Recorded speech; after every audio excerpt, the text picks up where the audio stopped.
এখন কেমন পরিস্থিতি দেখছেন, এ পর্যন্ত ব্যবস্থাপনা নিয়ে হজযাত্রীরা কি বলছেন?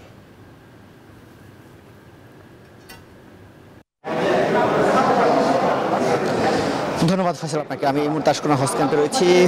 এখন ঠিক তেমন হজযাত্রীদের ভিড় নেই, কেননা দুপুর 12:55 যে ফ্লাইটটি যাওয়ার কথা ছিল সেটি কিন্তু ইমিগ্রেশন শেষ হয়েছে।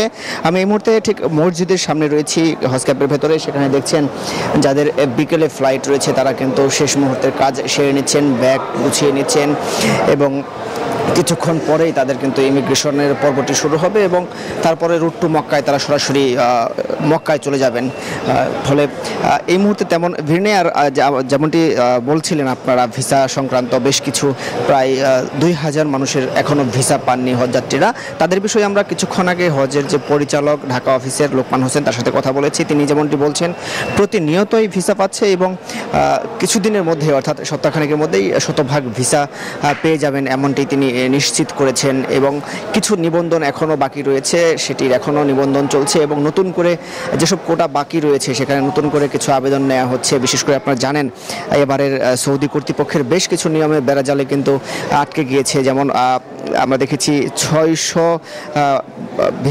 ভিসা আটকে গিয়েছে হজ প্রত্যাশীদের যাদের বয়স 15 বছরের কম।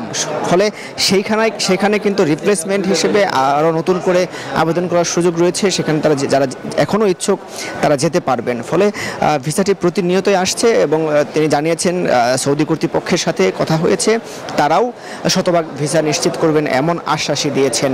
ফলে ভিসা নিয়ে জটিলতার তেমন কোনো শঙ্কা নেই। যারা ভিসা সংক্রান্ত কারণে যেতে পারেননি, বিশেষ করে বিমানের টিকিট পেয়েছেন বা ভিসা পাননি, ভিসা পেয়েছেন টিকিট পাননি, সেই সংখ্যাটিও কিন্তু প্রায় 20 জন বা 23 জন, এক এক সময় 36 জনে গিয়ে থেকেছে।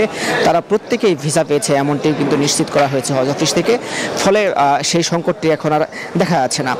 পাশাপাশি যারা হজে গিয়েছেন বা হজে যাচ্ছেন তাদের সাথে আমরা কথা বলেছি, যারা দীর্ঘদিনের অভিজ্ঞতা রয়েছে। আমরা এক একজনকে পেয়েছি যারা প্রায় 3-4 বার হজ করেছেন বা বাবা মায়ের প্রক্সি হজ করছেন, তাদের সাথে কথা বলেছি। তাদের অভিজ্ঞতাটি ছিল, তারা বলছেন যে এর আগে হজ ব্যবস্থাপনার দিক থেকে এবারের হজ ব্যবস্থাপনা নিয়ে তারা সন্তুষ্টি প্রকাশ করেছেন। বলছেন সার্বিক ব্যবস্থাপনা, বিশেষ করে বেশ কিছু প্রযুক্তির ব্যবহার, পাশাপাশি এখানে যে নিরাপত্তা ব্যবস্থা বা স্কাউটের যে সদস্য রয়েছে, পাশাপাশি এই হজ অফিসের যে কর্মকর্তা কর্মচারীরা যে ব্যবস্থাটি গ্রহণ করেছে, সব দিক থেকে বলছেন অন্যান্য বছরের তুলনায় এবার কিন্তু অনেকটা সহজ হয়েছে হজযাত্রীদের জন্য।